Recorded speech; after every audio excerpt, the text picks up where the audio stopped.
regenerativa en el tratamiento del dolor, nos vamos a quedar fuera de esto. Es un tema muy importante, muy actual, muy interesante, y por eso es para mí un honor poder presentar a nuestros excelentes ponentes. Los vamos a presentar a los tres en este momento, ya que ellos después van a continuar sus charlas. Las preguntas y respuestas las vamos a dejar al final, si están todos de acuerdo. Nuestro primer ponente es un respetado y conocido algólogo, no solo en nuestro país, sino a nivel internacional. Es el doctor César Alejandro Maezcua García, destacado médico del dolor con más de 35 años de experiencia. Egresó como médico cirujano de la Universidad Nacional Autónoma de México, realizando en la misma institución la especialidad en anestesiología.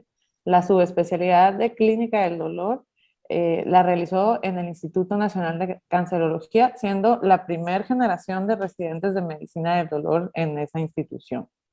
Es miembro de diferentes sociedades médicas alrededor del mundo y cuenta con la certificación mexicana del Consejo, Mexicano de Anestesia y de Dolor.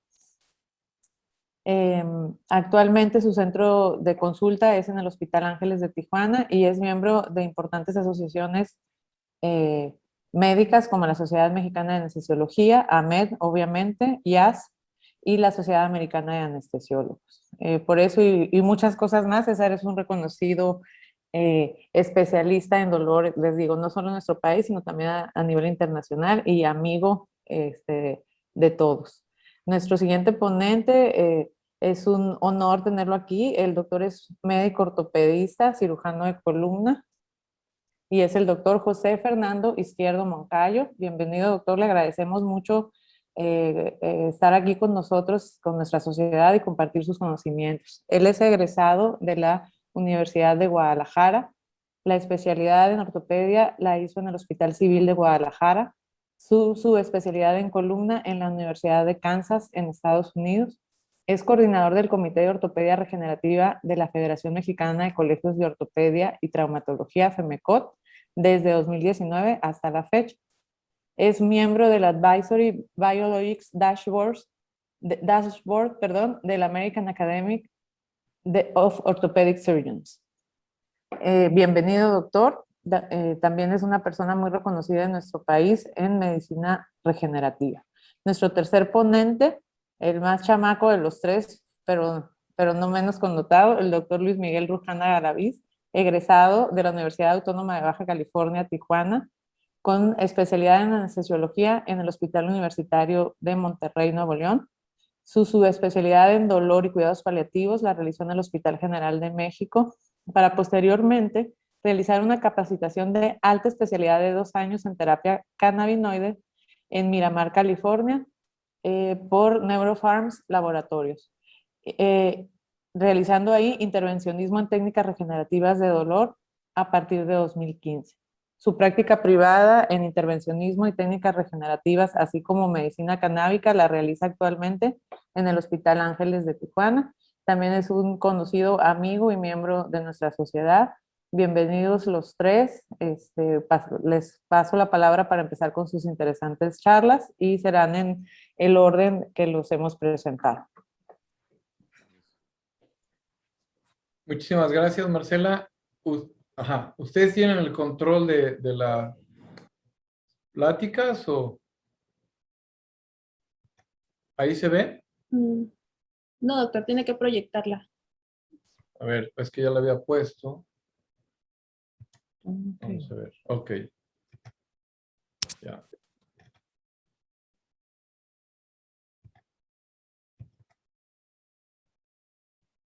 Okay.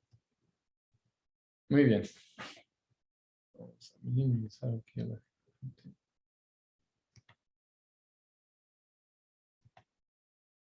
Ok. Bueno, pues muy buenas noches por allá. Buenas tardes por tiempo del Pacífico.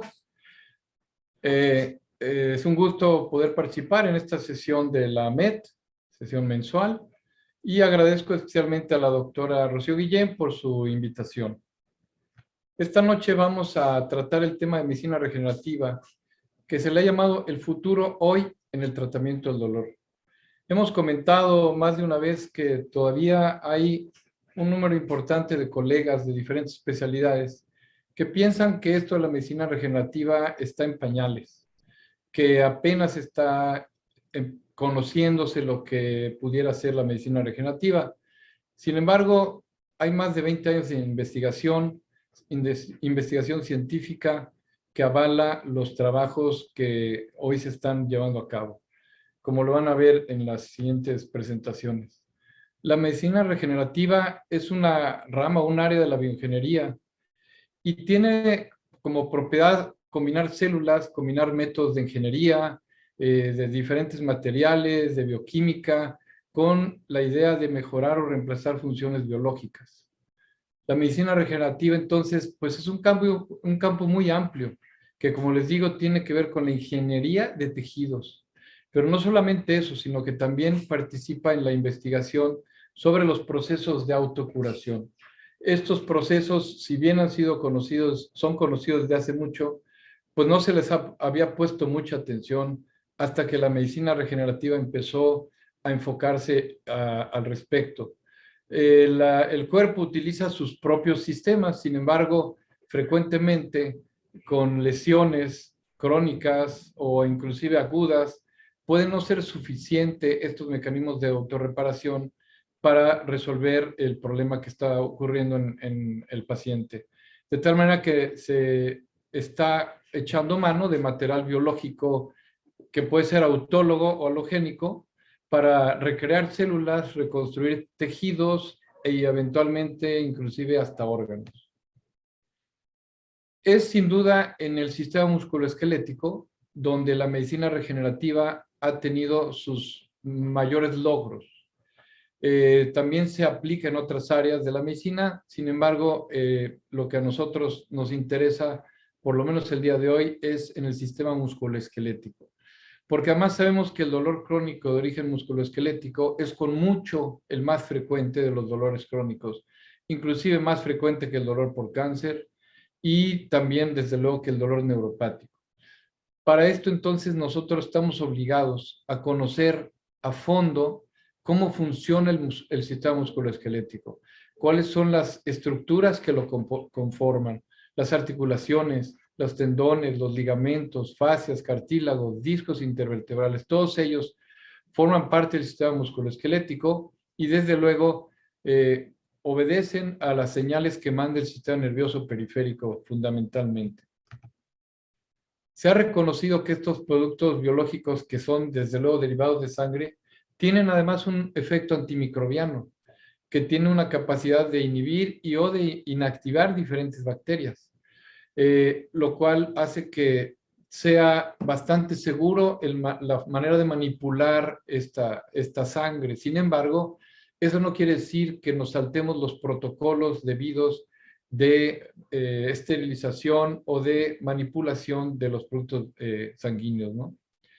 Tiene entonces un potencial clínico de aplicación estos productos biológicos en la medicina en músculo-esquelética porque puede modular el ambiente articular, tiene capacidad de reducir la inflamación local, promover el crecimiento del cartílago y también del anabolismo sinovial.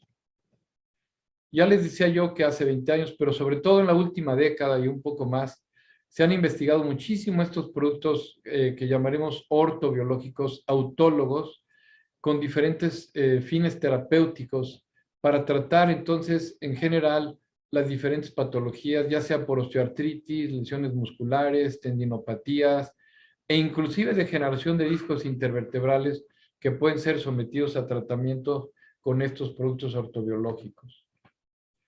De tal manera que esto nos permite liberar o entregar biomoléculas con una masa concentrada de células que pueden estar o no enriquecidas con plaquetas. Eso lo va a decir con mucho mayor profundidad el doctor Rujana, pero contribuyen de manera muy efectiva para la modulación de los procesos inflamatorios, contribuyen también a la angiogénesis, que es también sumamente importante para la reparación de los tejidos y desde luego a la regulación de la respuesta inmune, tanto como para la promoción de la curación y reparación de estos tejidos dañados.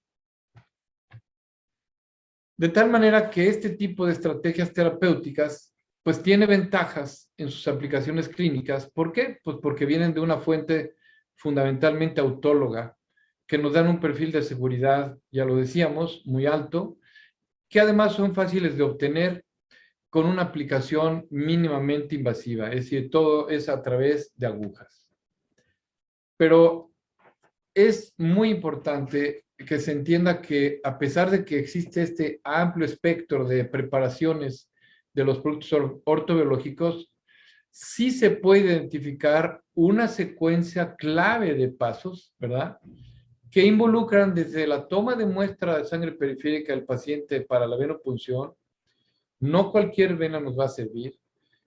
Tenemos que tomar en cuenta la centrifugación de la sangre para poder aislar la fracción del plasma, que podrá o no estar enriquecido en plaquetas, y podrá o no estimularse previo a su aplicación para poder liberar esas biomoléculas que serán las que den el resultado.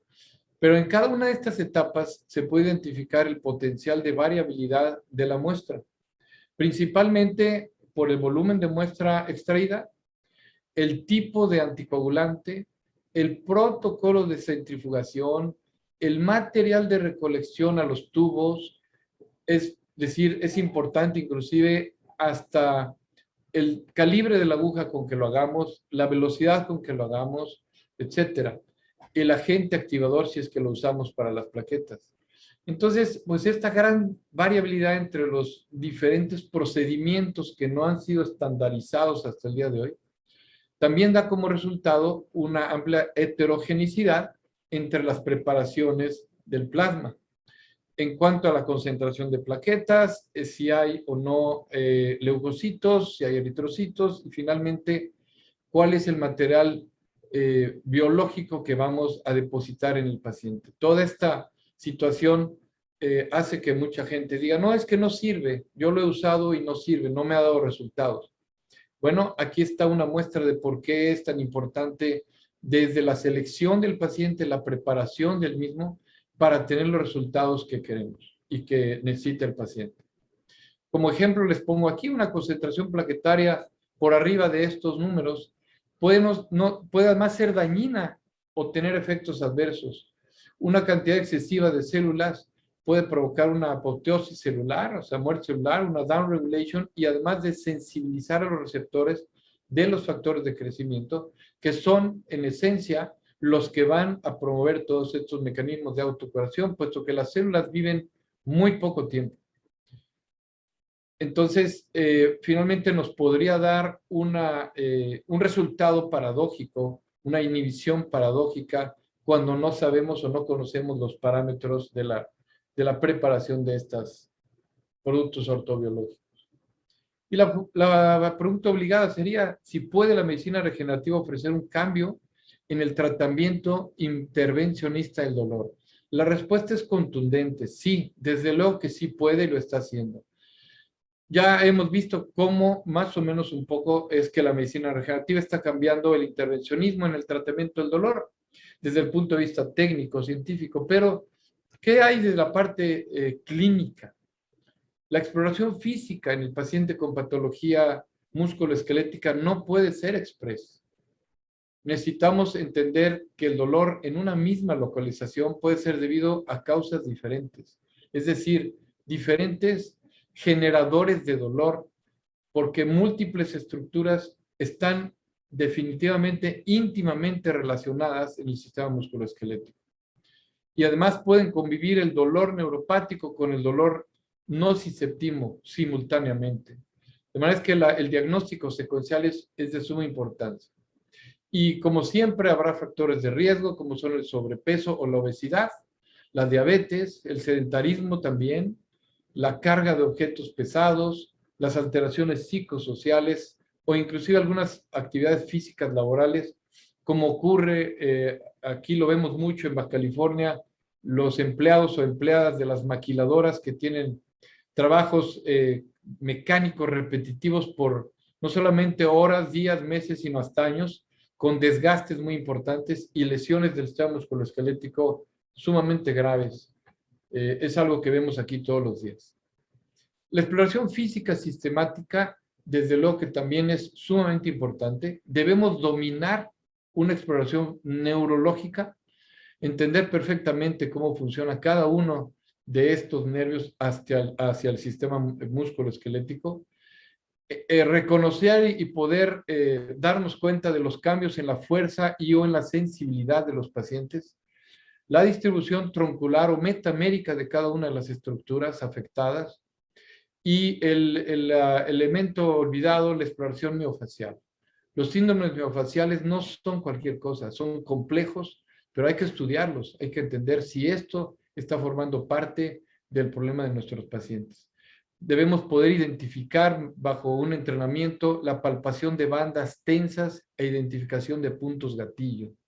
Todo esto, ¿verdad?, es parte de la clínica que no podemos obviar en los pacientes de dolor crónico. Y si no, vean estos pacientes, este paciente de 30 y tantos años con una fusión lumbar baja, con una prótesis de disco, pero no solamente eso, sino además una doble fusión de las sacroiliacas, una fusión bilateral. O sea, se me hace realmente despiadado. ¿Pueden ustedes imaginar que un paciente como estos no tenga varios generadores de dolor? O una paciente como esta, con una fusión desde T12 a L4, en donde estamos haciendo una discografía para demostrar que este disco ya está también dañado, roto, y está además afectando las raíces. Por efecto de lesión de disco adyacente, ya sea arriba o abajo de la fusión. Entonces, por último, les diré que se han roto paradigmas en el tratamiento de la patología musculoesquelética con el uso de los ortobiológicos. Estos productos tienen especial énfasis en la curación de los tejidos y su restauración biológica, aprovechando ese potencial regenerativo de las células del cuerpo, más redireccionando con la aplicación de estos productos hacia los tejidos dañados, una curación acelerada que va a cambiar la vida de nuestros pacientes. Con esto termino y le doy paso al doctor Luis Miguel Rujana y muchas gracias por su atención.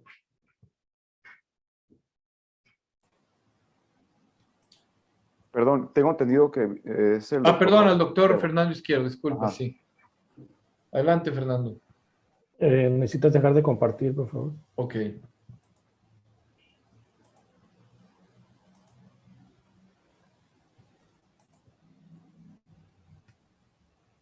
Listo, ¿verdad? Sí. Muy bien. Buenas tardes. Para los que no me conocen, yo estoy en la ciudad de Tijuana, en el Hospital Ángeles. Soy cirujano ortopédico y yo trabajo desde hace más de 20 años con la medicina regenerativa. En un principio me tomó 2 años casi adoptarla y convencerme de que funciona. No tengo ningún conflicto de interés para esta plática. Bien, ya no voy a entrar mucho en esto, el doctor Amezquita ya lo tomó, lo que es la medicina regenerativa, pero sí quiero nada más puntualizar esto, que vamos a mejorar y reemplazar funciones biológicas y se utiliza para reparar órganos y tejidos y recrear células, tejidos y órganos nuevos. Estas son las principales aplicaciones.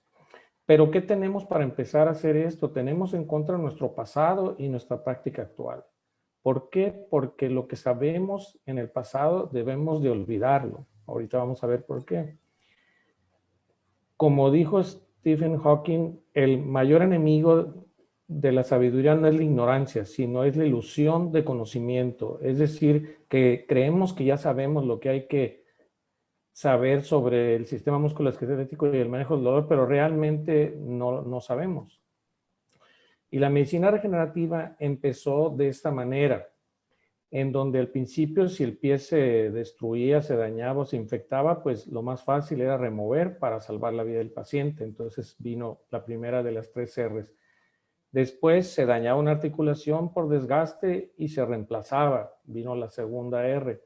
Y el futuro es ahora regenerar. Esta es la teoría del doctor Arnold Kaplan de Johns Hopkins, que se llama la tercera ola, que es las 3 R's, que es remove, replace, regenerate, que es remover, reemplazar y regenerar. Esto deben de aprendérselo muy bien. Entonces vamos a ver la diferencia entre cicatrización y regeneración. La cicatrización es la reparación de los tejidos por tejido fibroso, es decir, una cicatriz, un tejido funcionalmente muerto. La regeneración es la sustitución de este tejido fibroso o cicatriz por tejido idéntico al sitio de la lesión. Esto puede lograrse tanto en agudo como en crónico. Entonces vamos a seguir con que nuestra formación en el pasado es lo que nos impide progresar aquí y nuestro futuro es más formación. ¿Y cuál es la solución? Aprendizaje, aprender a hacer estos nuevos tratamientos. Esta es mi idea de qué debe ser la medicina regenerativa y debe ser una plataforma médica donde se deben fusionar la ciencia médica, la educación y la industria para construir el futuro de los tratamientos médico-biológicos. Y como ya mencionaba el doctor Amezcua, debe de tratar de llegarse a una estandarización de tratamientos y recolección de resultados para reportarlos y publicarlos. Por eso hay una necesidad de fomentar la educación en medicina regenerativa, ya que uno de sus inconvenientes es que utiliza el método from bench to bedside, que quiere decir de laboratorio al tratamiento de la cama del paciente, ¿verdad?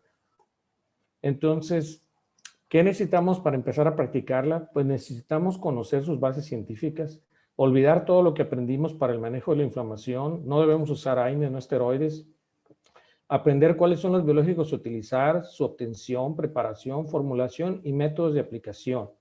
Y tenemos que empezar a formarnos en intervencionismo guiado por fluoroscopía y ultrasonido. Este es un pequeño esquema en donde yo muestro cómo si desde la Escuela de Medicina empezamos con los principios de medicina regenerativa, lo que es la medicina translacional, que es del laboratorio a la cama del paciente, conocer la forma de realizar y producir los biológicos y la ciencia regulatoria, y después los tratamientos regenerativos y procedimientos que se necesitan para poderlos integrar a las prácticas regenerativas, ya en el cuidado del paciente. Y esto puede lograrse a través de la medicina, de la escuela, facultad de medicina y después en la residencia o los fellowships.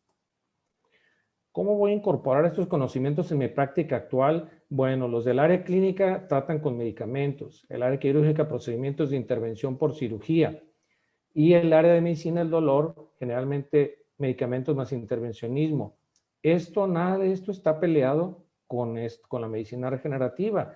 La medicina regenerativa lo que hace es permite que los poderes de reparación de nuestro cuerpo sean potencializados y está basada en terapias científicamente probadas y que se pueden utilizar en combinación con terapias médicas o quirúrgicas. Tiene ventajas y desventajas.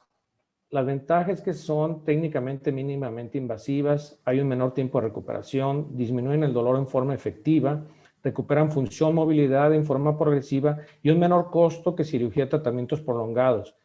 Una de sus desventajas es que es una rama emergente de la medicina tradicional y como tal es mal entendida.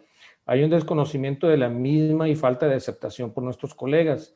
Falta de centros de adiestramiento, formación y certificación para medicina regenerativa y a que tiene una curva de aprendizaje larga.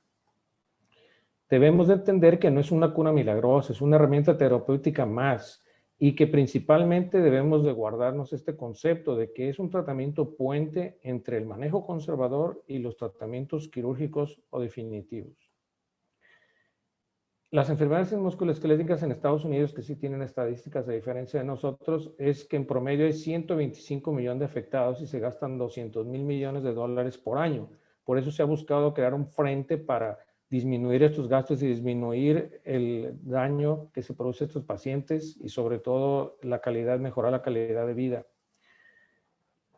Uno de mis maestros nos enseñó la filosofía de Mahatma Gandhi para el aprendizaje, en donde dice que el aprendizaje más práctica más ejecución nos da habilidad. Ahí ya avanzamos. La habilidad más enseñanza, es decir, lo que hacemos, enseñarle a otra persona, nos da más aprendizaje. Y el aprendizaje nos da capacidad. Capacidad es lo que necesitamos para realizar estas técnicas. El que tenga habilidad no quiere decir que sea una persona capaz para realizar estas técnicas. Estos tratamientos también tenemos que entender que pueden ser desde la educación nutricional, la salud mental y la físicamente, el ejercicio, y se pueden incluir hasta terapias consideradas como no biológicas, como son la proloterapia, la hidrodisección y ondas de choque. Es decir, es una amplia gama y podemos combinar de acuerdo a cada paciente y cada padecimiento que nos estemos enfrentando. No voy a entrar aquí mucho porque el doctor Ujana va a hablar, pero nada más quiero decirles que los 4 ortobiológicos más usados en nuestro medio son el plasma rico en plaquetas, el aspirado y concentrado o no concentrado de médula ósea y el aspirado y concentrado de tejido adiposo y las células madre finalmente. Bien, ¿cuál fue la necesidad de usar los ortobiológicos? Una, la inefectividad de medidas conservadoras en tratamientos prolongados. Pacientes con padecimientos musculoesqueléticos que no responden a manejo conservador y la llamada brecha de tratamiento, el treatment gap. ¿Qué quiere decir esto? El tiempo que pasa el paciente que desde que experimenta síntomas y dolor hasta que recibe un tratamiento definitivo. También hay la resistencia del paciente a someterse a una cirugía mayor o irreversible y pacientes que no son buenos candidatos a cirugía. La brecha de tratamiento en las estadísticas mundiales es generalmente de 9 a 20 años de soportar dolor antes de someterte a cirugía o a un tratamiento definitivo.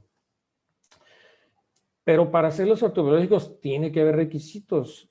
Y para mí los requisitos son estos: conocer sus usos, indicaciones, aplicaciones y complicaciones. Conocer su complejidad, qué conocimientos necesito para hacerlos, conocer cómo hacerlos con precisión, cuáles puedo hacer en la oficina, cuáles debo hacer en quirófano. Y como ven, parecido a esta imagen del iceberg, existen más preguntas que respuestas. El 20 de noviembre de 1219, la Academia Americana de Ortopedia lanzó inversión en el tratamiento musculoesquelético con los biológicos, y su principal objetivo era esto, el de hay que dar educación, objetividad, transparencia y bases científicas a estos tratamientos para asegurar que sean brindados en el mejor interés y beneficio de los pacientes y quitar la mala imagen de los tratamientos biológicos. Por eso puse aquí esta foto del aceite de víbora que curaba todo en la época de los vaqueros, ¿verdad? El snake oil. Bien, ¿cómo selecciona el doctor correcto para hacer estos procedimientos? Debe ser un especialista certificado, quien haga una evaluación completa y una buena explicación de las opciones de tratamiento, que tenga experiencia en procedimientos guiados, que utilice el producto correcto para cada paciente, que pueda dar información que demuestre que sirven y que pueda mostrar sus resultados con datos y testimonios. Así como tardó esta transparencia, debemos de entender que hay que manejar las expectativas del paciente, dejar en claro que es un proceso que lleva tiempo para mejorar y que por lo general requiere de 1 a 3 aplicaciones para lograrlo, que los pacientes con enfermedad leve o moderada son los mejores candidatos. La duración del efecto puede ser temporal o definitiva y que esto varía mucho de paciente a paciente. El grado de mejoría también es dependiente de muchos factores como evolución del padecimiento, tipo de lesión, estado de salud del paciente y apego a los tratamientos, y que la mayoría de los casos van a requerir de mantenimiento. Por lo tanto, si nosotros queremos hacer medicina regenerativa, tenemos que formar nuestra clínica, que debe tener una misión. Y para mí la misión es convertirse en un centro de excelencia en el manejo de biológicos, crear una unidad médica de tratamientos de vanguardia en donde se ofrezcan los más recientes avances en medicina regenerativa y biológicos. Esta clínica de especialidad multidisciplinaria tiene que tener este personal, aunque no necesitan estar en el mismo edificio, pero debe ser un cirujano ortopedista especializado en ortopedia regenerativa, 2 algólogos especializados en ortopedia regenerativa, un radiólogo especializado en músculo esquelético, un fisiatra especializado en rehabilitación regenerativa y un especialista en nutrición regenerativa. En el diagnóstico, que ya el doctor Omesco lo tocó un poco, vamos a ver que la mayoría de los casos van a ser por clínica y por la exploración del ultrasonido, ya que esta no solo verifica el diagnóstico, sino tiene la finalidad de buscar más lesiones agregadas en el sitio y en la extremidad a tratar. Los casos degenerativos, vamos a buscar otras patologías en donde, en las articulaciones de carga y en donde el paciente refiere a dolor. Hay que priorizar sitios de tratamiento y agendar los demás para visitas posteriores. En caso de deportistas es posible encontrar lesiones en el mismo miembro o en el contralateral, y sobre todo no menospreciar ninguna lesión por pequeña que sea o se encuentre en una etapa inicial de padecimiento, ya que este dicho es uno de los más importantes. Entre más sano el paciente, mejores resultados. Aquí les muestro una exploración de la articulación acromioclavicular del hombro, en donde se ve que tiene el paciente osteoartritis y tiene el signo del geyser. Cuando se levanta esto como el agua de los geysers, ese es el llamado signo del geyser, que lo cual, si nosotros le pedimos al paciente un estudio estático de ultrasonido, nunca lo vamos a ver. Bien, Ya para terminar voy a mandarles cuál es el mensaje para casa. Manejar la expectativa del paciente. Los pacientes con osteoartritis leve moderada son los mejores candidatos. Entre más sano esté el paciente, mejores los resultados. Aprender y adoptar esta tecnología para iniciar curvas de aprendizaje. Utilizar el mejor juicio clínico y basarse en evidencia para ofrecer esta alternativa terapéutica. Dejar claro que es un proceso que lleva tiempo para mejorar, en promedio 6-8 semanas para el PRP, 4 a 6 meses para aspirado a médula ósea y células madre 6-8 meses, y la duración del efecto es variable. Entonces, ¿cuál sería el futuro para nosotros? Pues establecer programas de enseñanza en residencia, subespecialidad, uniformidad de criterios de selección, preparación y utilización de cada biológico, opciones con menor dolor, morbilidad de sitio de aspirado o infiltración para obtener una mejoría más rápida. Y lo que creo que es más importante y es lo que va a suceder es este punto 4, la utilización de biológicos de vitrina. Por ejemplo, el líquido amniótico o lisado de plaquetario con células madre amnióticas que dan una estandarización del producto, potencia y habilidad de las células aseguradas en cada lote. Es decir, no tenemos que preocuparnos por sacarle al paciente nada, ni por saber si nos quedó, prepararlo y saber si nos quedaron más o menos plaquetas o más o menos células. Estas ya van a tener un número determinado. Y aquí les dejo este pensamiento y mostrándoles cómo, si uno quiere, por ejemplo, hacer fenestraciones en un músculo y una fascia que se encuentren dañadas, sin la guía de ultrasonido es prácticamente imposible hacerlo. Aquí vamos a ver cómo se hacen ahí las fenestraciones y luego después la posterior aplicación del medicamento biológico, lo que quieran poner. Esto antes de usar el ultrasonido, realmente yo lo hacía a ciegas, pero no sabía que también lo estaba haciendo y mis resultados mejoraron muchísimo. Desde que lo hago con ultrasonido, aquí está una epicondilitis del codo de tenista. Nunca fue más contenta la epicondilitis que cuando le hace uno esto con la aguja, que lo pueden ver. Se hace el tratamiento y la aplicación del plasma.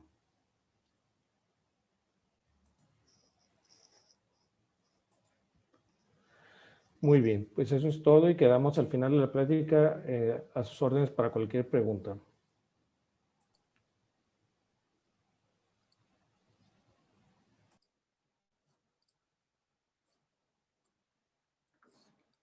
¿Qué tal? Buenas tardes, buenas noches a la mayoría, buenas tardes a los que están por aquí cerca. Para los que no me conocen, yo soy Luis Miguel Rujana y vivo aquí en la ciudad de Tijuana y de igual manera ya van a ser 7 años que me dedico al intervencionismo en técnicas regenerativas.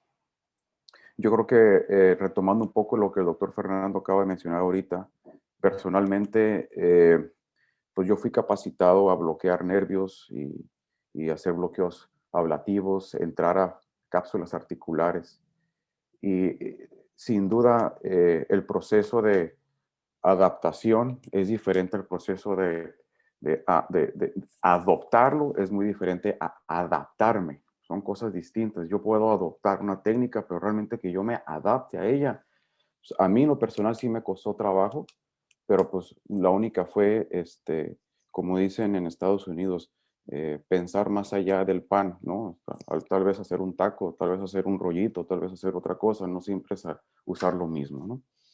Y en relación a esto, sin duda pudiéramos decir que en los últimos 20 años de la medicina, estos últimos 20 años han sido sin duda años sin precedencia en términos de descubrimientos científicos y de descubrimientos en los tratamientos, aportando un mejor entendimiento a la patología en general y a sus procesos, ¿no? Sus procesos de origen, los procesos patológicos, ¿no? Evidenciando la llegada de una nueva era en el mundo de la medicina, conocida como ortobiología, representada por sus ortobiológicos, como el doctor Izquierdo mencionaba. Y si si deseamos una definición de ortobiológicos, o en inglés orthobiologics, son todos aquellos que cuentan con un especial énfasis en curación de tejidos y restauración biológica, al optimizar, como ya se ha mencionado, el propio potencial regenerativo con el que mi cuerpo posee. Es decir, mandar al sistema inmunológico a hacer algo que en términos normales no ha podido hacer. Así es como a veces tengo que explicarle a los pacientes es que doctor, no entiendo cómo es que el plasma me va a quitar el dolor. Realmente no quita el dolor el plasma. El plasma no cura. Lo que cura es tu cuerpo, ¿no? Y yo así se lo explico, escuetamente se los explico aquí también. Yo soy doctor, no me dedico a resanar paredes, ni a construir paredes, ni a poner traves, ni a poner nada de esas cosas. Muy seguramente lo voy a poder hacer, pero va a quedar no muy funcional ni muy estético que digamos. Bueno, así funciona el sistema inmunológico en la reparación de tejidos musculoesqueléticos. Y no es más que por el plasma que aumentamos esa capacidad de curación, pero en virtud de regresar el ingrediente principal, que es la funcionalidad. De modo que tenemos que estar pensando en un tratamiento funcional para poder adoptar muy bien este tipo de técnicas. Esto conlleva serias implicancias en la terapéutica, ya que nos obliga, como lo mencioné yo el año pasado, a cambios importantes en los paradigmas de la atención del especialista, el especialista en dolor, ¿no? De dar un giro del alivio del dolor, del alivio de un síntoma temporal al retraso o una desaceleración de la enfermedad, pero de manera preventiva. Fíjense, aquí ya estamos mencionando dos palabras importantes: cambio de paradigmas y prevención, ¿no? Como dice ahí el dibujo que yo puse con un objetivo, ¿no? ¿A quién de nosotros que estamos aquí ahorita no nos gustaría que nos dijeran que en unos años vamos a tener una fractura, aplastamiento de un cuerpo vertebral, o que nuestro disco está a punto de sufrir una ruptura, o de que mi cadera está a punto de sufrir otra ruptura o una fractura? Y más aún, aquí no nos gustaría que nos dijeran que hay una manera de evitar que esto se lleve a cabo. Pues esto es cambiante, ¿no? A todos nos gustaría esto. Entonces, nuevamente, estamos cambiando desde un punto de vista de ser tapasíntomas a frenar que se presenten enfermedades, ¿no? No hace mucho tiempo, alguna vez, hablando de la evolución de la medicina y la evolución de la biología, como gremio médico a nivel mundial estamos buscando pues una solución mecánica para un problema biológico. Bien lo dijo el doctor Fernando Izquierdo, ¿no? Como citando al doctor Kaplan, las 3 R's de la evolución. Antes se removía la pieza, luego se reparaba, se sustituía la pieza con medio de prótesis, y ahora estamos tratando de regenerar la pieza. Entonces, estamos hablando de una situación de biología. Entonces, a través del tiempo, pues realmente nos hemos dado cuenta que se trata de un problema biológico, de biología. Pues entonces se está buscando constantes soluciones biológicas para un problema biológico. Es así de sencillo, si lo vemos desde ese punto de vista. Ahora, dado que cada tipo de tejido en el cuerpo cuenta con diferencias y similitudes en su reparación, las técnicas ortobiológicas han tenido que ir desarrollándose de una manera específica para cada tejido del cuerpo, ¿no? Entonces, de ahí y de manera natural, se ha tenido que evolucionar la medicina intervencionista para el dolor musculoesquelético, ¿no? A un concepto que Christopher Centeno en Colorado ha promovido bastante, ¿no? Que es el concepto de la ortopedia intervencionista. Y la ortopedia intervencionista no es más que un punto medio donde estamos parados los intervencionistas. Es un punto medio entre brindar, como yo les digo a los pacientes, pomaditas de Lonol y cirugía. Ahí estamos nosotros en medio. ¿Y por qué en medio? Porque estamos tanto aliviando el síntoma que lo trajo el paciente, como interviniendo en la evolución natural de la enfermedad, y más allá, previniendo cualquier otra patología, ¿no? Entonces, si tratamos de definir qué es la ortopedia intervencionista, pues la definimos de esta manera, como Christopher Centeno la propone, que es todos aquellos procedimientos intervencionistas guiados por medio de ultrasonido o fluoroscopía, con el fin de depositar derivados biológicos que cuenten con la capacidad de curar o restaurar todos los tejidos musculoesqueléticos dañados causantes del dolor. Pero fíjense ustedes, causantes del dolor, y a esto me refiero a articulaciones, dentro de la articulación y fuera de la articulación, no nomás intraarticular. Y ahora también ya se incluyeron el neuroeje, tejidos nerviosos, espacios epidurales, fascias, tejidos profundos, como vamos a ver más adelante. Un problema importante o una situación que merece mención ahorita es que alguien tiene un micrófono prendido, les agradecería porque yo no me escucho muy bien. La mayoría de los trabajos que vamos a encontrar ahorita en internet publicados sobre plasma rico en plaquetas o medicina regenerativa para dolor, que es lo que ahorita todos estamos sedientos de, la gran mayoría de esos trabajos que vamos a encontrar y que es más, son metaanálisis o que son estudios prospectivos, aleatorizados, controlados. Todos estos trabajos, en su mayoría, son trabajos que incluyeron investigaciones intraarticulares con ortobiológicos. Eso es algo muy desafortunado, porque no hay muchos trabajos publicados que sean a base de administrar el ortobiológico sobre los generadores del dolor, o sobre las fascias, o sobre los tendones, sobre los labrum, sobre las inserciones. Es decir, tendremos que meternos más allá de la anatomía musculoesquelética, pero a la anatomía musculoesquelética radiográfica, radiológica, en especial sonográfica, y también a nivel de otro tipo de imágenes, como puede ser una resonancia magnética. Christopher Centeno tiene su incidencia, y lo está publicado y se las comparto, en donde él hace su casuística y determina que en Estados Unidos el 95% de los médicos intervencionistas del esquelético, del músculo esquelético, llámesele ortopedias, reumatólogos, medicina del deporte, intervencionistas en dolor, neurocirujano, cualquier que intervenga en el músculo esquelético, el 95% hacen procedimientos no guiados. Y de los que sí hacen procedimientos guiados, solamente escasos van a ser tratamientos intraarticulares. Sin embargo, la inmensa mayoría, cuando tratan un hombro, dejamos por fuera las articulaciones acromioclavicular, los ligamentos glenohumerales, el labrum, las inserciones del subescapular, del supraespinoso, del infraespinoso, todas las posibilidades en donde se puede generar un foco de dolor, ¿no? Ahora, yéndonos un poquito más a los últimos años, en donde han surgido varias terapias celulares que han servido de puente entre opciones conservadoras y un tratamiento totalmente invasivo quirúrgico.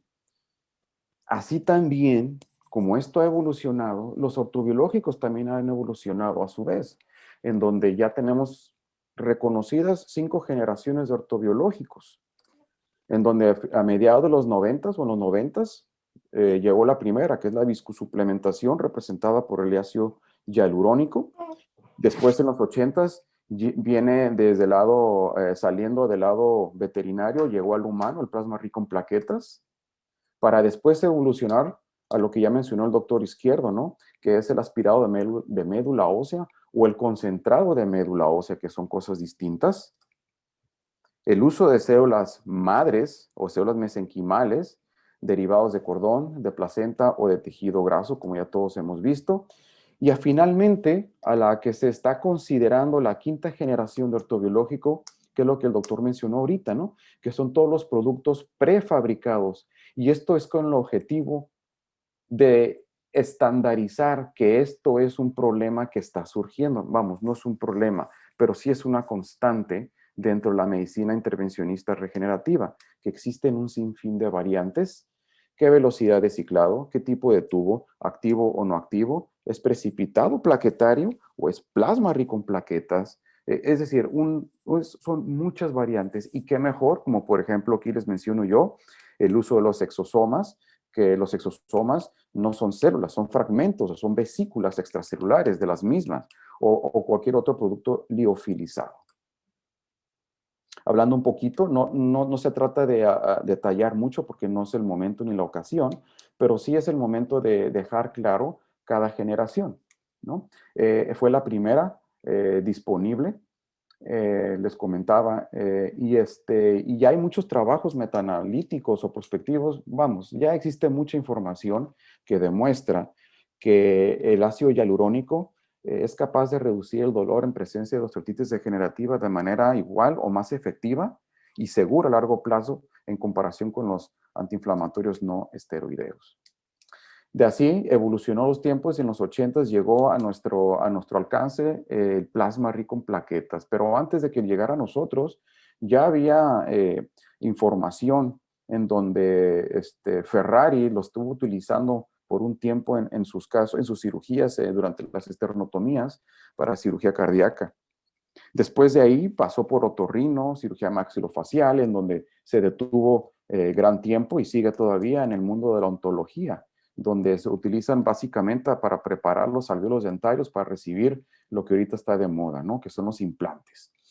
Y así sucesivamente, la cosmetología y otros tipos de especialidades y otro tipo de usos no necesariamente perteneciente a una especialidad, como puede ser la cicatrización de heridas, que juega un papel importantísimo, y la regeneración de fascias o remodelación de cicatrices dolorosas en sitios específicos. Se los comento, por ejemplo, estamos teniendo oportunidad de resolver problemas de proctalgias y o coccigodinias posquirúrgicas por radiaciones, postcáncer, que no necesariamente es musculoesquelético, pero que sí, una vez entendiendo las fases de la cicatrización, podemos ser capaces de adoptar este tipo de técnicas a nuestra práctica. Entonces, teóricamente, la potente concentración de plaquetas, que es administrada a manera de provocar una respuesta suprafisiológica, ya sea pues en el plasma, ¿no? A manera concentrado o compresa, por llamarle así, simulando un cóctel indiferenciado de un universo de moléculas y células. Moléculas con efectos antiinflamatorios, proinflamatorios, anabólicos y catabólicos, todos con el afán de promover una respuesta natural de la restauración o curación del sitio lesionado causante del dolor.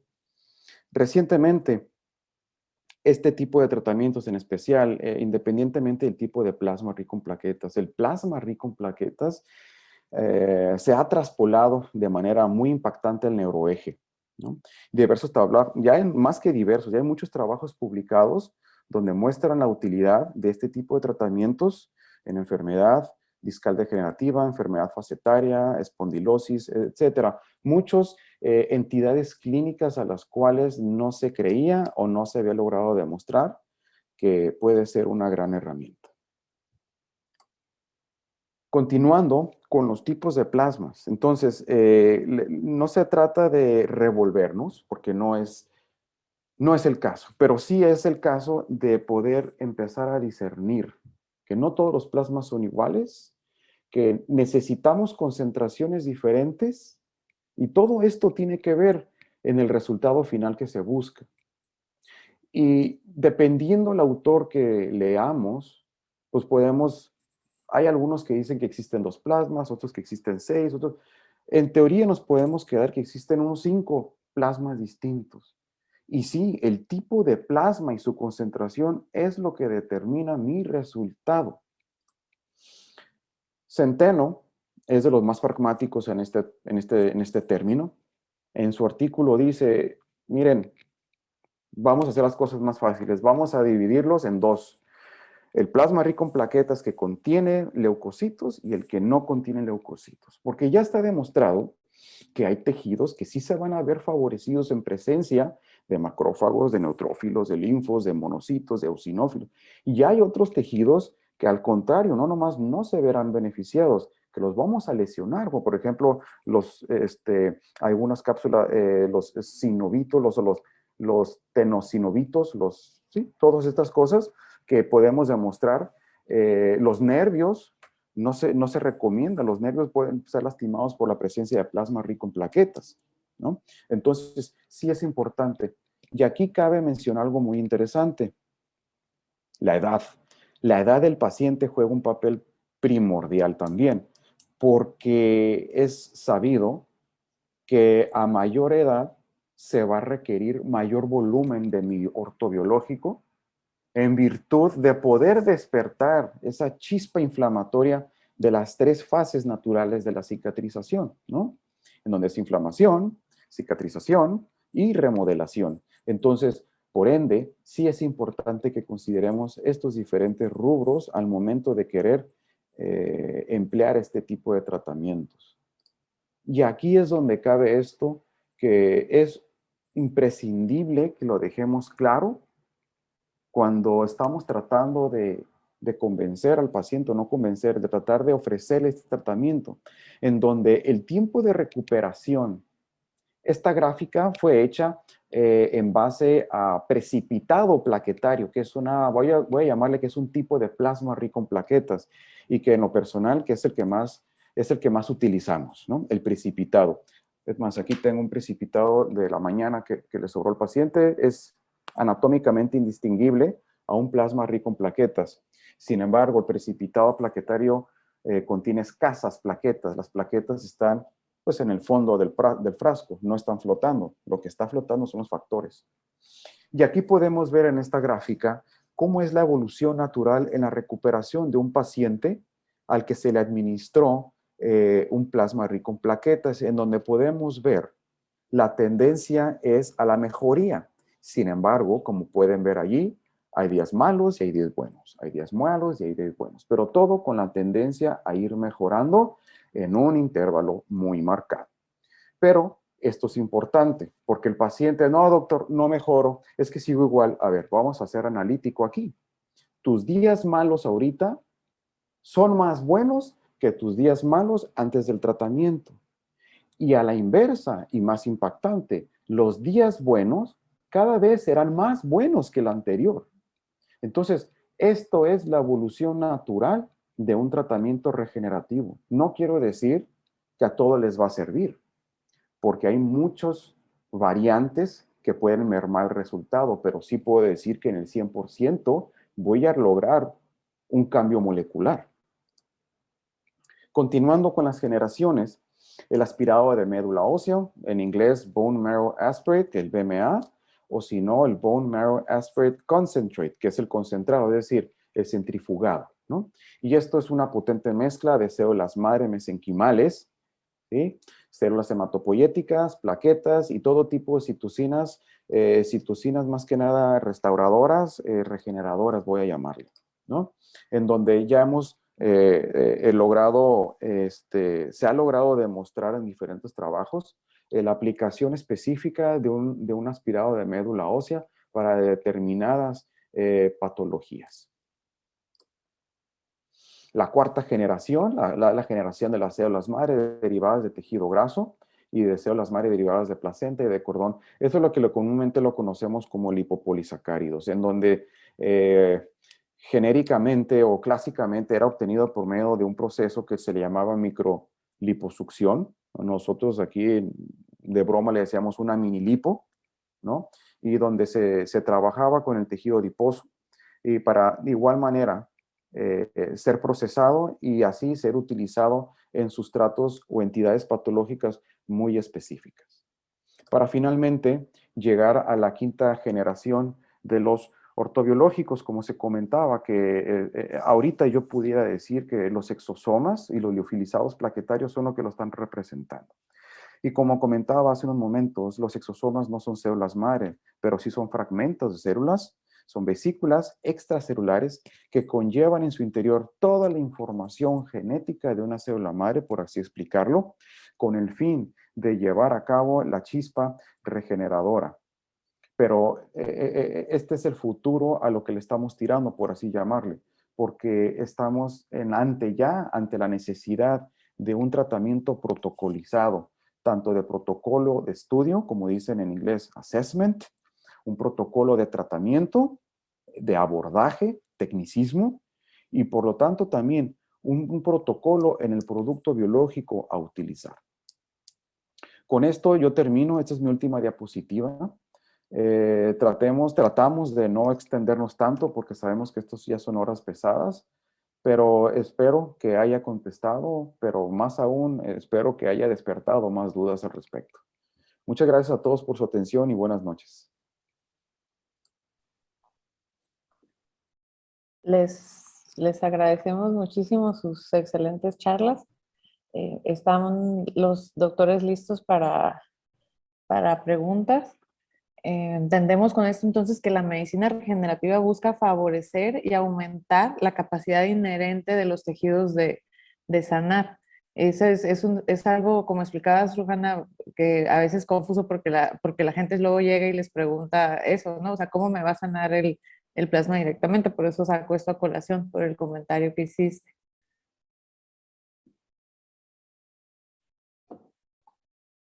Micrófono, Luis. Sí, perdón. En efecto, doctora, así es, porque esto, y no nomás, es llevado al lado, al usuario, es decir, al paciente.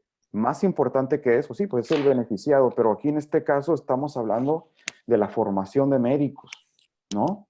En donde desafortunadamente, pues catalogamos o clasificamos o juzgamos un tratamiento cuando realmente no lo conocemos, ¿no? Así es, y es por eso que nos invitan todos los expertos en regenerativo a hacer más, ser menos ya destructivos en nuestra especialidad de intervencionista y ser un poco más regenerativos. Y a eso es el título de esta plática, que vemos que es el futuro. Algo para que, perdón que nosotros. te interrumpa, doctora, pero Ajá. yo creo que sí merece, y lo iba a mencionar, pero se me pasó por cuestiones del tiempo, y es una pregunta seguida que me hacen. Y entonces radiofrecuencia que ella no, y aunque sea pulsadita, pulsadita, pulsadita, o sea, le pulso los geniculados y le metemos plasma en la articulación. Yo creo que tenemos que entender de lleno, como yo les mencioné al principio, una cosa es adoptar el concepto, que todo lo podemos adoptar, pero realmente adáptate al concepto. No va a ser necesario pensar en pulsar unos geniculados. No sé, aquí mis colegas me pueden complementar un poco en este término. Fernando, ¿quieres comentar? No, estoy completamente de acuerdo. Digo, aquí yo creo que lo más importante es una de las cosas que había mencionado, de que hay que olvidarse de lo que uno sabe antes y empezar a hacer esto como algo nuevo, con una visión distinta de lo que hacemos, porque si seguimos arrastrando nuestros conocimientos pasados, no vamos a avanzar en esto, ¿verdad? Entonces, lo primero es que yo siempre a la gente que se me acerque y me dice que cómo va a aprender, le digo, olvida todo lo que sabes y ponte a leer sobre la nueva biología, porque exactamente yo como cirujano está acostumbrado y como cirujano ortopedista a curar con medicamentos, inmovilización, cirugías, y eso puede actuar en contra de uno porque no es lo que tenemos que hacer en medicina regenerativa. Entonces eso es lo principal, y ustedes como algólogos también. Eso es lo más importante antes de entrar en bases científicas y todo eso. Tenemos que cambiarnos el chip, ¿verdad? De lo que hacemos. Yo comentaría que si bien se tiene que seguir esta nueva línea de pensamiento, no estamos diciendo aquí que se va a acabar la cirugía ortopédica, tendrá su lugar, pero lo comentó el doctor Izquierdo en su presentación. Cuando solamente se piensa en un paciente que tiene una lesión y que lo que sigue es una operación, entonces nos estamos saltando lo que hoy existe, que es la medicina regenerativa. Y ciertamente muchos de esos pacientes van a poder librarse de una operación si se tratan a tiempo. A finales del año pasado me lastimé una rodilla y por ahí algunos ortopedistas me vieron hasta con muleta, y lo primero que me preguntaron fue, ¿ya te operaste de la rodilla? Claro que no. Me hicieron aquí mis colegas presentes 3 tratamientos y estoy perfectamente bien de la rodilla. Pero si hubiera acudido a un ortopedista tradicional, ya me hubieran operado. Entonces, sí habrá casos de que se necesite cirugía, pero no quiere decir que todos los que tienen un problema de dolor crónico requieren una cirugía. Y quizás también va a haber casos para radiofrecuencia, pero serán muchísimos menos que los que hoy en día están haciendo, sin duda. Y eso lo vemos porque yo hice radiofrecuencia muchos años y ahora estoy viendo la enorme diferencia de la evolución de los pacientes a largo plazo, porque tengo seguimientos con expedientes electrónicos y estamos preparando material para poder publicar de 10 años, 8 años de seguimiento, y que es muy diferente a los pacientes en donde se les hacía la radiofrecuencia y que pues ninguna publicación va más allá de 8 a 12 meses de los resultados halagadores de la radiofrecuencia. Pero finalmente es como la cirugía artroscópica. Cuando meten el artroscopio es para quitar tejido, igual la radiofrecuencia es para destruir tejido. Entonces, fundamentalmente, un tejido destruido o removido, pues ya no hay manera de que vuelva a funcionar, ¿no? No hay manera de regenerarlo. Entonces, primero habrá que darle la oportunidad al paciente de poderse regenerar. Si todo eso falla porque es demasiado avanzado, etcétera, bueno, entonces se tendrán que tomar las diferentes medidas que ya conocemos, pero ya no deberán de ser como la prioridad en el tratamiento de un paciente con lesiones musculoesqueléticas crónicas. Muy bien, aquí tenemos ya algunas preguntas. Entonces, retomando otra vez lo que dijo César, tender a ser, como dice el doctor Diwan, maestrazo, ser menos destructivos y tratar de reconstruir más. Aquí viene la primera pregunta. ¿Cuál sería la forma en que me puedo preparar para hacer medicina regenerativa? ¿Quién de los tres la quiere contestar? Pues bueno, hay algunos lugares, hay una organización que se llama TOBI, The Orthobiologic Institute, que tiene congresos, 1 o 2 congresos al año en Estados Unidos. Ese es uno de los que yo conozco. Fernando, tú estás preparando en ortopedia, pero no sé si va a estar abierto para otras especialidades. Sí, está el de España, del de ortobiología, que es un curso tutorial de varios módulos, desde inicial, de principiantes, intermedios y avanzados. Es un poquito caro porque hacerlo todo completo son como 8,000, 9,000 euros. Pero nosotros estamos preparando, aunque todavía no sé si la federación lo va a abrir a todo el público, un curso en línea que vamos a hacer de estos ortobiológicos. Lo estoy haciendo junto con Toby precisamente. Ya tal vez para noviembre salga, si es abierto, es de paga, va a ser con una cuota y va a ser por módulos también de principiantes, intermedios y avanzados. Pues ya por medio del doctor Amezco les haré saber si va a ser abierto a todas las especialidades afines. Pero antes de eso, pues pueden ir con las personas que están haciendo esto. O sea, primero estudiar en línea, hay muchas cosas que pueden revisar y una vez que tengan el interés y que crean que lo van a poder aplicar a su práctica, entonces pues tratar de buscar un lugar donde puedan acudir a entrenarse en forma presencial. Muy bien, gracias, doctor. Aquí una pregunta muy interesante del doctor, de uno de los doctores de Ecuador, el doctor Washington Castillo. Dice, la medicina regenerativa con sus varias opciones, ¿podría ayudar a regenerar un disco intervertebral dañado? Específicamente, ¿qué terapia sería en caso de ser afirmativa la respuesta?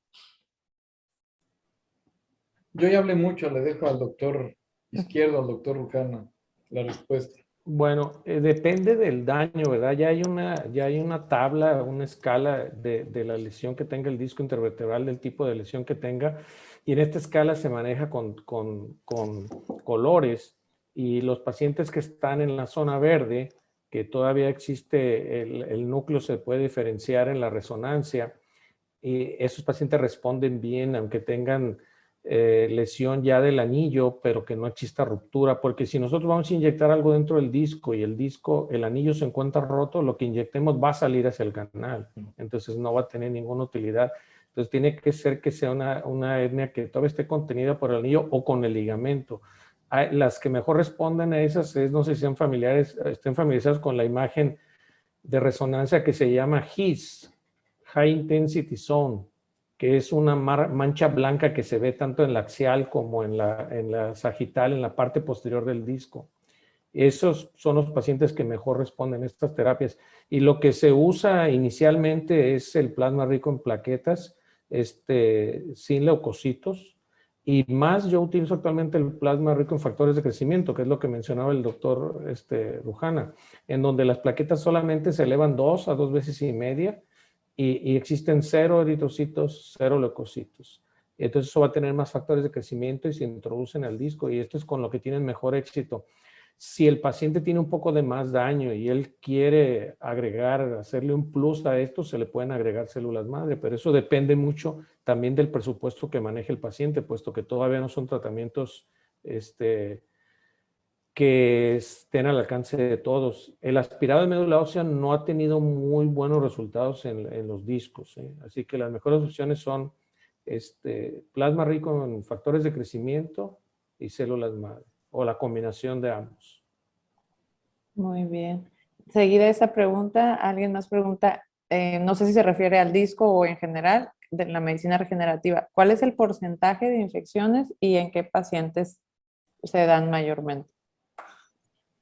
Bueno, como comenté yo, afortunadamente hay una cierta protección por la inhibición de las bacterias, pero repito, hay que seguir todos los protocolos para la preparación de las células.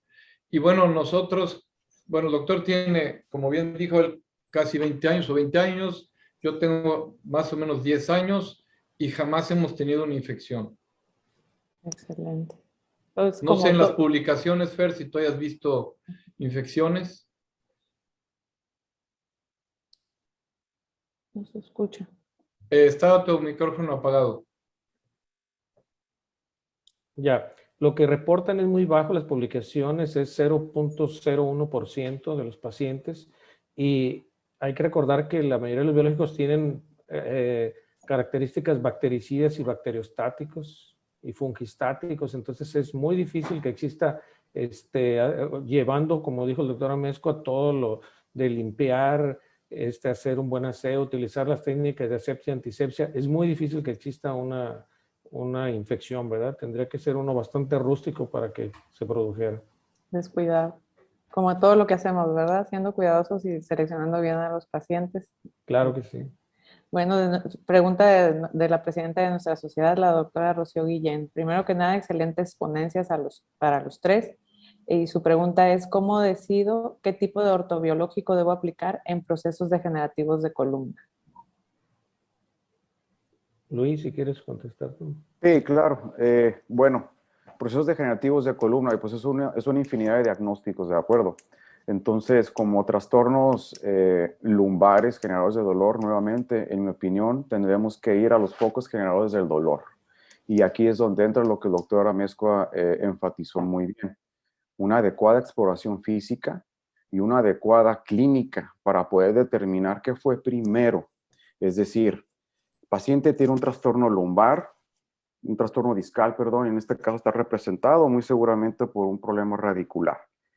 Pero el disco no se enfermó por sí solo, no se enfermó nomás porque quiso el disco, muy seguramente venía precedido por un trastorno de la estabilidad, una enfermedad ligamentaria en el segmento posterior, en donde si vamos a revisarle a este paciente los ligamentos extraespinales, vamos a ver en la resonancia pues el tallado de los colores blancos, el cloudy sky que dice la literatura. Entonces yo ya estoy enfocando mi tratamiento causante de esa discopatía por ahorita en ligamentos, ¿no? Entonces, si estoy hablando de ligamentos, yo ya sabré que voy a hacer un plasma específico para ligamentos, pero si me voy a meter a hacer una neuroplastía, liberar el nervio ciático, liberar los ramos mediales, depositar en el epidural, pues aquí sí tendremos que escoger un plasma libre de leucos, por lo menos que no tenga ni macrófagos ni neutros,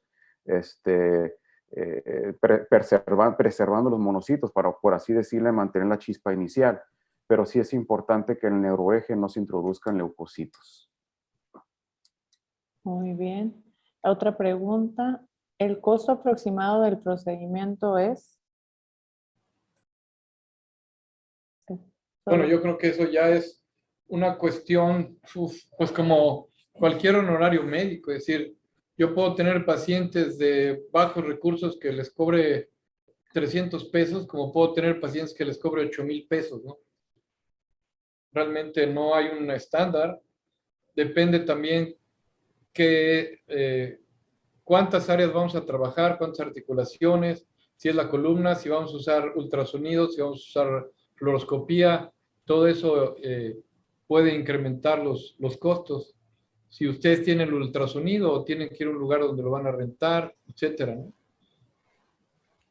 Muy Sí, bien. yo creo que ahí yo lo toqué un poquito en cuanto a que si lo vamos a hacer en el consultorio, en la oficina, o en un quirófano, o en una sala de tratamiento.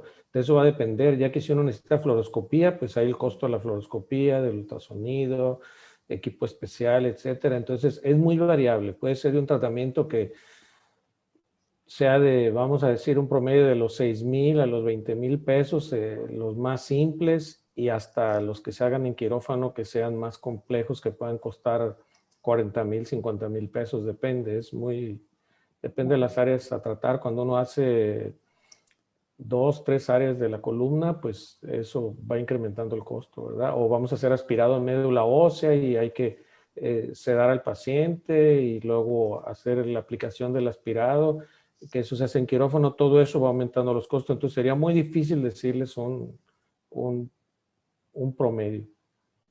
Yo Ok, creo yo creo que ahorita todavía estamos en la etapa en la que nos cuesta trabajo estandarizar un costo, porque nuevamente estamos adaptando esta terapia desde un punto de vista foráneo. Y como tal, si nos tratamos de comparar con el país más cercano, pues estamos totalmente lejos, ¿no? No sé, los demás de mis colegas especialistas en dolor o otras áreas de la medicina de aquí de la frontera, ¿no? Que nos toca ver pacientes, aquí llegan tocando, pidiéndome un depósito epidural o forámenes con esteroide. Es que allá me cobran $5,000, $3,000 por depositarme, por 3 sesiones de depósito de esteroide epidural.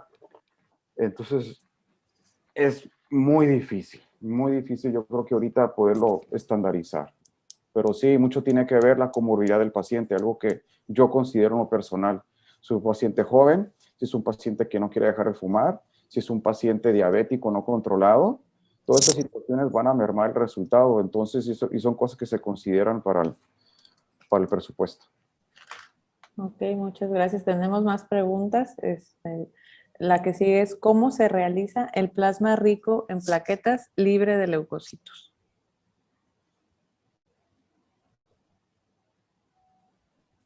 ¿Quiere Bueno, contestar, doctor? Sí. el plasma libre de leucocitos básicamente es manejando.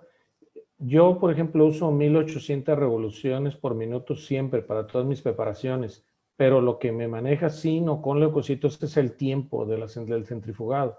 Cuando uno quiere tener leucocitos deben de ser menos minutos. Cuando quiero tener pocos, un poquito de más minutos, y cuando no quiero tener nada debe de ser arriba de 8 minutos.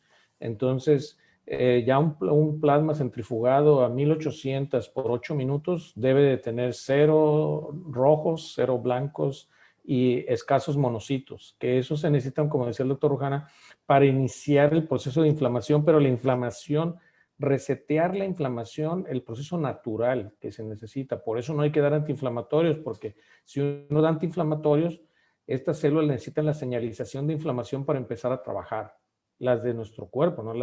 Porque no inyectamos realmente células, y las pocas que van todavía de las plaquetas se destruyen al entrar al cuerpo. Entonces, para que la señalización de inflamación haga que se inicie el proceso de reparación que empieza con inflamación. Y si uno quiere que no exista nada de celularidad, entonces hay que ir por arriba de los 10 minutos o centrifugar doble vez. O sea, aspirar, volver a colocar en el tubo y volver a centrifugar una segunda vez. Eso con mayor tiempo, o sea, para que pase de los 20 minutos, ahí daría 0 de todo. Muy bien. Otra pregunta, dice, ¿los productos antiinflamatorios naturales interfieren con los tratamientos? Totalmente, en su totalidad. Nuevamente, es muy claro. Cualquier molécula, voy a llamarle molécula, ¿no? Que intervenga en el proceso de señalización, porque cuando empezó la terapia regenerativa se creía que eran las plaquetas, era una terapia celular, y no es una terapia celular, es una terapia de señalización. Entonces, cualquier agente que estimule va a mermar el resultado y sí lo va a bloquear. Y yo soy muy enfático en mis pacientes, en los míos, a los que yo les llevo un tratamiento canábico, en donde el cannabidiol es totalmente antiinflamatorio. El THC es 2 veces más potente antiinflamatorio que la hidrocortisona. Sabemos que no se pueden comparar peras con manzanas en medicina, sin embargo, ya hay un estudio por un científico de aquí en Los Ángeles muy famoso que se dedicó a hacer eso. Entonces, sí, todas las moléculas, incluyendo la árnica, cúrcuma, todo lo que tenga acción antiinflamatoria. Excelente. Sí, yo les quito, aparte de eso, como dijo el cúrcuma, jengibre, omega 3. El omega 3 también afecta mucho el resultado del tratamiento. Entonces, esto se los quito una semana antes, todo esto, y 3 semanas después del procedimiento. Muy bien, eso que fue una buena pregunta, qué importante aclarar eso ahora, sobre todo para los que vayan empezando en el manejo. Una pregunta del doctor Ángel Juárez, ¿utilizan algún método de activación de plaquetas? Algunos lo recomiendan, pero no todos. Incluso hay publicaciones recientes in vitro donde utilizan radiofrecuencia pulsada como método de activación. Felicidades a los tres. Bien, gracias. Bien, esto hay mucha discusión. Yo no lo activo en lo personal porque, por ejemplo, yo hago mucho columna y si uno activa el plasma, hay que aplicarlo rápidamente porque se va a gelatinizar. Tiene uno un promedio, dependiendo de la temperatura del quirófano o de la sala de tratamiento que estén usando, entre 6 y 12 minutos. Y una vez que pase ese tiempo ya no lo va a poder inyectar porque se vuelve muy espeso o ya gelatinoso. Entonces yo por eso en lo particular no lo activo, se activa al entrar al cuerpo, pero generalmente si se quiere activar, se activa con cloruro de calcio y también puede activarse con trombina. Pero el problema que tiene es que eso nos mete una carrera de tiempo y esto es más de precisión que de tiempo, por eso realmente yo no lo activo. En los países que lo hacen todo activado es por regulaciones sanitarias ahí de ellos. La explicación que dan, sobre todo en España, en Francia, los tienen que activar por ley y la explicación que les dan es que para que no lo usen en muchas otras cosas o hay gente que le da plasma al paciente para llevárselo a su casa, para que se lo aplique tópicamente en la cara y todo eso, entonces lo tienen que activar por ley porque eso en cierta manera lo destruye el que no se utiliza. Esa es la explicación. Hace muchos años, no sé si te acuerdas, Fer, tuvimos un par de casos en donde precisamente se gelatinizó el plasma y no lo podíamos inyectar en un paciente de columna. Cuando todavía no teníamos todavía no lo preparábamos nosotros. Había una empresa que llegaba con la máquina y lo preparaba y nos lo entregaba. Entonces, sí, y fue porque lo activaron antes de que le dijeran exactamente, nosotros, lo activaron sí. Y era casi como un cemento para inyectarse. Muy bien, hay dos preguntas aquí similares, les voy a leer las dos. Una es, ¿cuántos tiempos de PRP realizarían y con qué tiempo entre tiempos? Y hay otra que dice, ¿cuántos tratamientos se pueden realizar en un paciente? Tú lo pusiste eso, Fer, Ok, presentaste. bien. ¿Cuántos tratamientos se pueden hacer? Pues generalmente se recomiendan hasta 3 tratamientos y pueden ser cada 2 o 3 semanas de separación, pero no hay una regla, puede funcionar incluso hasta 6 semanas después. Más o menos el concepto es de esta manera. De cuando se hace la primera aplicación, uno tiene una ventana de tiempo de 12 semanas, 3 meses, en donde uno tiene que estar en contacto con el paciente para poder saber cómo va. 70% de los pacientes tienen con 1 o 2 aplicaciones, 30% ocupan 3, esas son las estadísticas. Y esto va a depender, es una dosis respuesta. Si yo tengo un paciente, por ejemplo, que le hice un tratamiento en una rodilla y va a la semana 3 y me dice que está al 50-60% de mejoría, yo sigo esperando, no le hago nada todavía. Si, por ejemplo, a la semana 6 él me dice, me estanqué en 50 y empiezo a regresar, empiezo a empeorar, le tengo que hacer un segundo tratamiento para que sea un booster del primero. Si con el segundo él evoluciona a los 70 altos, 80 bajos, ahí terminó el tratamiento. Y el mantenimiento lo va a ocupar entre 9 y 12 meses de esa primera aplicación, dependiendo de la evolución. En cuanto empiece a tener síntomas, como dijo el doctor Rujana, empieza a tener días malos, aunque sean pocos, más bien que mal, de todos modos hay que hacerlo. Y generalmente la segunda aplicación dura más, puede durar 18 o 24 meses. Eso es en cuanto a eso. ¿Cuál era la otra de duración? Los intervalos, sí. A los intervalos ya dije de las semanas, ¿qué más? Y preguntaron específicamente del PRP, ¿no? O sea, sería la Hay- misma pregunta sí. aplicada a PRP nada más. Claro, ¿y cuántos lugares se pueden hacer? También dijo, no, pues los que el paciente quiera sin llegar a ser demasiado agresivo, porque yo he tenido pacientes que les hago hombros, muñecas, rodillas, caderas y cervicales en una misma sesión.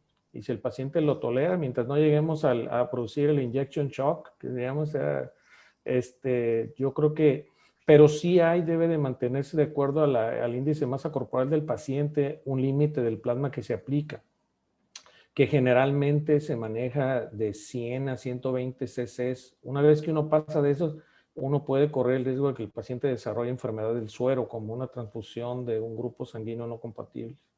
Y una vez que lo desarrolla, lo va a desarrollar cada vez que le haga un tratamiento.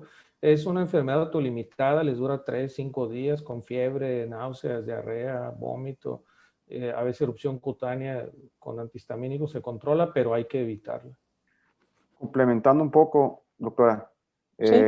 esto es importante, esto que está diciendo el doctor Fernando, el lado inmunológico, porque no nomás es el lado intervencionista. El lado intervencionista es el medio por el cual, pero también tenemos que tener súper presente el proceso inmunológico, no el molecular, el inmunológico, porque estoy usando un producto biológico que va a despertar, va a alertar una respuesta inflamatoria sistémica. Por ende, tenemos que tener mucho cuidado con los pacientes recién vacunados. Esto es totalmente importante. Yo tuve una experiencia no hace mucho tiempo, hace unos meses, tuve la oportunidad de atender a una paciente de la ciudad de Mexicali, que le hice un tratamiento lumbar hace 2 años y ahora venía, como dice el doctor Izquierdo, por su mantenimiento. Y en mis hojas de preparación que les doy al paciente, la preparación previa, está con nota así grandota. 2 semanas de separación, como dice la literatura, tiene que estar como mínimo separado de la última dosis o de un tratamiento biológico. Y en este caso la paciente, pues porque venía fuera de la ciudad y ya quería que me lo hiciera, doctor, me dolía mucho, me negó la vacuna que 5 días previos se puso.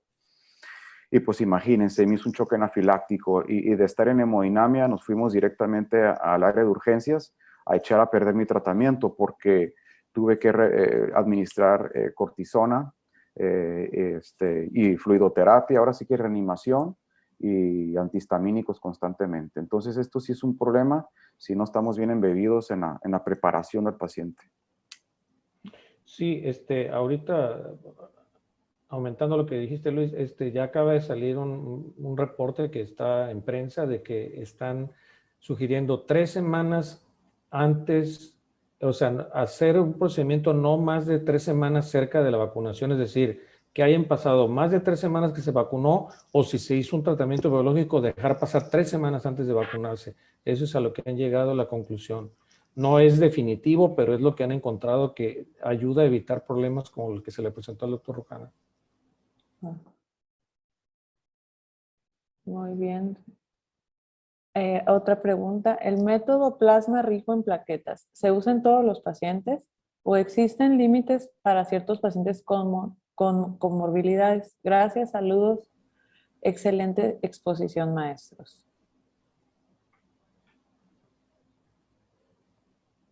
¿Quién quiere contestar? Bueno, voy a empezar a contestar.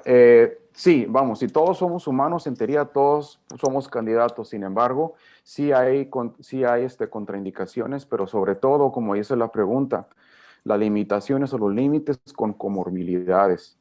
Esto es un papel muy importante porque recordando que el tratamiento regenerativo es un tratamiento que requiere eliminar todo aquel que desvíe, lo voy a decir de esta manera, que desvíe la atención del sistema inmunológico. Es decir, si yo tengo un proceso inflamatorio sistémico, si yo tengo una comorbilidad descontrolada, tengo una diabetes descontrolada, un síndrome dislipidémico, tengo enfermedad sistémica de alguna manera, ¿ok? Entonces, esto es un requisito. A ese paciente no le va a funcionar.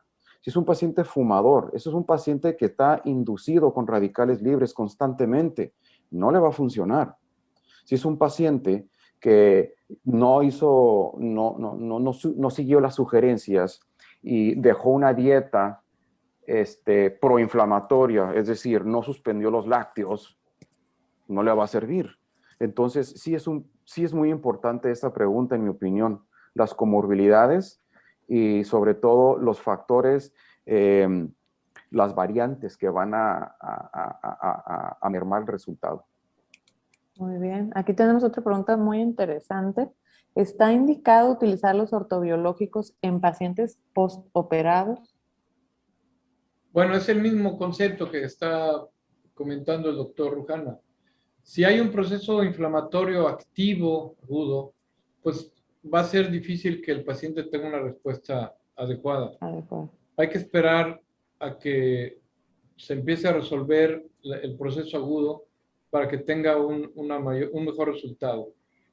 Entonces, si es un paciente que se operó del hombro, por ejemplo, y queremos después ponerle las células o el ortobiológico para ayudarle a su recuperación, pues habrá que dejar pasar por lo menos 2 o 3 semanas. Muy bien. Muy bien. Otra pregunta. ¿Cuáles son los tratamientos con los que puedo iniciar? Yo entiendo a lo mejor los que vamos o iniciemos con la práctica de la medicina regenerativa. Bueno, podemos empezar con aquellos que sean más simples de tratar y con los que nosotros ya nos sentimos cómodos haciéndolo en nuestra práctica actual, es decir, en los que ponemos esteroides, por ejemplo, en los que se inyectan, entonces cambiar el uso del esteroide por el biológico. Ahí es como podemos empezar, porque ya nos sentimos confiados en hacer ese procedimiento y lo único que vamos a cambiar es lo que vamos a aplicar, ¿sí? Esa es la mejor manera de iniciar. Muy bien. Aquí hay otra pregunta del doctor Quito, es un poco general. Dice, comparando viscosuplementación contra PRP en osteoartritis, o sea, ¿qué es lo que recomiendan más? Y también pregunta, ¿cuánta aplicación se realiza de viscosuplementación para este tipo de osteoartritis y en qué tiempo? No sé si él lo quiera aquí por el micrófono complementar o es la pregunta general para osteoartritis. Bien, la viscosuplementación, como lo señaló el doctor Rujana, fue el primer ortobiológico y su uso ya ha venido a menos. El efecto dura 6 meses, entonces el plasma rico en plaquetas a largo plazo es mejor para el dolor, la función y la duración del efecto, ¿verdad? Y en cierta manera es más económico, ya que para una rodilla, si uno usa, sin decir marcas, el que trae 6 mililitros, el costo es casi 9,000 pesos y por ese mismo precio, vamos a decir que por cerrando números, por 10,000 pesos le puede hacer las 2 rodillas y los 9,000 pesos serían el precio por una rodilla, ¿verdad? Del puro medicamento de la viscosuplementación. Nada más de la viscosuplementación. Y en cuanto a qué es mejor, pues hay la recomendación en la Academia Americana de Ortopedia de ya no usar la viscosuplementación, ya que no justifica el costo con el beneficio. Con el beneficio. Ok, un comentario del doctor Jorge García Andreu. Excelentes pláticas, efectivamente incrementan la curiosidad y quedamos con muchas dudas en cuanto a lo práctico, como cuándo aplicar en cada sitio, los cuidados generales, en cuanto al uso de no AINES, etcétera, etcétera. Sí, definitivamente nos dejan con mucho aprendizaje y llenos de inquietudes y dudas y definitivamente nos tenemos que preparar. Como bien dice, antes, hace muchos años hablábamos de medicina regenerativa y no lo tomábamos en serio cuando ya había personas muy serias trabajando en eso. Yo creo que ahora todos tenemos claro que para no quedarnos atrás nos tenemos que preparar, documentar en la práctica de la medicina regenerativa. No sé si alguien más tenga alguna duda o comentario.